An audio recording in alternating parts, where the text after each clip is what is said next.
네, 안녕하세요. 다정한 참견의 다엘입니다. 오늘은 구독자분이 보내주신 사연을 다뤄보려고 하는데요. 결론부터 말하면 이분은 연애를 이어오면서 10번이 넘게 이별과 재회를 반복했지만 최근에 결혼에 골인을 하신 분이에요. 30대 초반의 여성분이시고 2년이 넘는 연애를 이어오셨는데 그 기간 동안 10번도 넘게 헤어졌고 매번 본인이 잡고 남자친구는 받아주는 입장이었다고 합니다. 이별의 원인은 주로 사연자분 본인의 반복적인 의심, 의존적인 성향, 지나치게 감정적인 모습, 아이처럼 구는 습관, 떼쓰기, 조르기 등이 있었다고 해요. 예를 들어서 가끔 의견이 안 맞는 순간이 있을 때 왜 내가 원하는 대로 해주지 않냐며 끝없이 반복적인 질문을 던지거나 상대가 하루 정도 쉬고 싶다고 이야기를 할 때도 어떻게 해서든 상대를 만나려고 하면서 억지로 찾아가기도 하고 지속적으로 전화를 걸기도 하고 이런 식으로 감정적인 연애를 이어가다가 끝내 남자분이 반복적인 이별과 재회로 이제는 너에 대한 감정이 조금도 남아있지 않다고, 그동안 많이 사랑했던 만큼 상처도 너무 많이 남았고 이제는 그 상처가 절대 아물 수 없는 지경까지 이르렀다고 이야기를 하셨어요. 그리고 자주 싸우는 남녀 사이에 많이 나오는 말처럼 언젠가는 너가 변할 거라고 생각을 하면서 계속 기회를 준 건데 이제는 영원히 변하지 않을 거라고 확신을 한다는 그런 이야기까지 한 거죠. 하지만 10번이나 해붓을 했던 만큼 사연자분도 끝까지 굉장히 끈질긴 모습을 보이셨고 결국에는 한 달 동안 시간을 가져보는 걸로 마무리를 지었는데 이때도 남자분이 말씀을 하시기로는 그저 너가 이별을 납득하고 정리할 수 있는 시간을 주는 거다라고 말을 했다고 해요. 2년을 넘게 만났고 서로가 서로를 결혼 배우자로서 진지하게 생각을 하면서 만남을 이어왔었기 때문에 마무리라도 조금 더 깔끔하고 배려를 하고 싶은 마음에 그렇게 말을 했던 거죠. 그런데 이때도 사연자분은 스스로 달라져야 한다는 걸 알면서도 바로 달라지지 못했어요. 그래서 역시나 또다시 처절하게 매달렸고 평소와 비슷한 방식으로 또 재회를 한 거죠. 그리고 나서 역시나 또 싸우고 시간을 가지고 헤어지기로 하고 다시 만나고 이 과정을 반복한 거예요. 그러다가 어느 날 이 사연자분께서 본인이 처음으로 느껴보는 깨달음을 얻었다고 해요.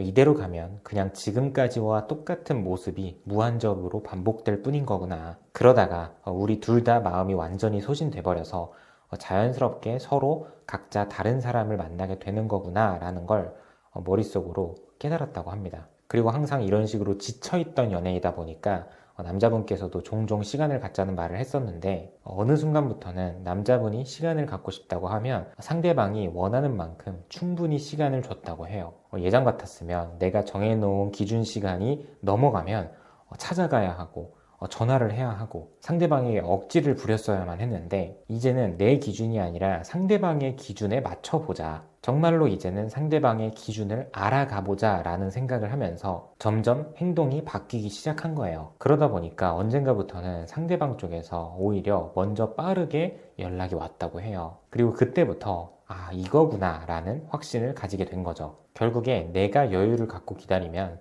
상대방도 충분한 휴식의 시간을 갖고 알아서 돌아오는 거구나. 내가 조급할 필요가 없었던 거구나. 서로가 서로의 시간을 존중하고 배려해 줄 수 있어야 평생의 동반자로서 결혼이라는 걸 논해볼 수 있는 거구나 라는 걸 아신 거죠. 그렇게 점점 자연스럽게 의심과 집착도 줄어들기 시작했고 이러한 모습으로 1년이 넘는 연애를 더 이어가다가 결국에 결혼까지 골인을 한 거죠. 본인이 10번이 넘는 이별과 재회를 반복하면서도 결혼까지 할 수 있었던 이유에 대해서도 말씀을 해주셨는데 사실 다른 요령이라는 건 없다. 그저 상대방이 인정할 수밖에 없을 정도로 내가 변했기 때문이다 라고 말씀을 하셨어요. 남자분께서 사연자분에게 프로포즈를 할 당시에 결혼을 결심했던 이유를 말해줬다고 하는데 실제로 내가 살면서 변하는 사람을 처음 봤기 때문에 존경스러웠다 라는 말을 했다고 해요. 이 사연자분은 불안형 애착 유형이었고 그걸 스스로도 알고 계셨는데 본인도 힘들 때 유튜브도 많이 보고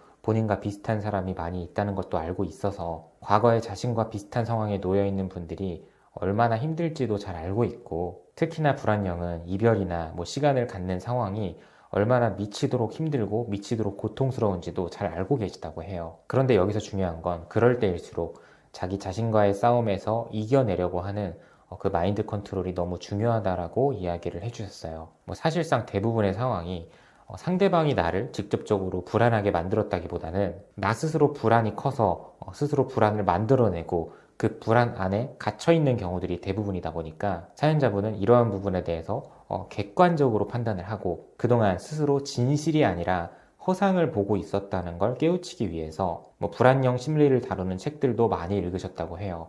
불안형이 아무래도 조금 더 상상력이 풍부하기도 하고 부정의 늪에 쉽게 빠지는 편이다 보니까 명확하고 객관적인 데이터가 있고 내가 그것을 보고 들을 수 있으면 그 순간만이라도 마음이 차분해질 수 있다는 거죠. 그리고 한 가지 더 추천을 해주셨던 방법은 그동안 상대방과 있었던 일들에 대해서 타임라인으로 쭉 적어보는 거예요. 우리가 왜 무엇 때문에 싸웠었고 서로 어떤 말과 행동에 꽂히게 됐고 끝내 어떻게 이별을 했었는지 최대한 객관적으로요. 그러면 내가 너무 과하게 불안해했었구나 라는 게 직관적으로 바로 드러나면서 왠지 스스로가 민망해지고 좀 부끄러워지고 이런 순간들이 하나씩 발견될 거라고 하시더라고요. 그래서 아무래도 내가 스스로 이렇게 느끼게 되면 누군가가 나에게 조언을 해줘서 또는 잘 해보라고 응원을 해줘서가 아니라 스스로 앞으로 나 자신에게 그리고 상대방에게 보여야 할 행동들에 대해서 어렵지 않게 알아서 생각해낼 수 있을 거라고 말씀을 하시더라고요. 그리고 마지막 팁으로는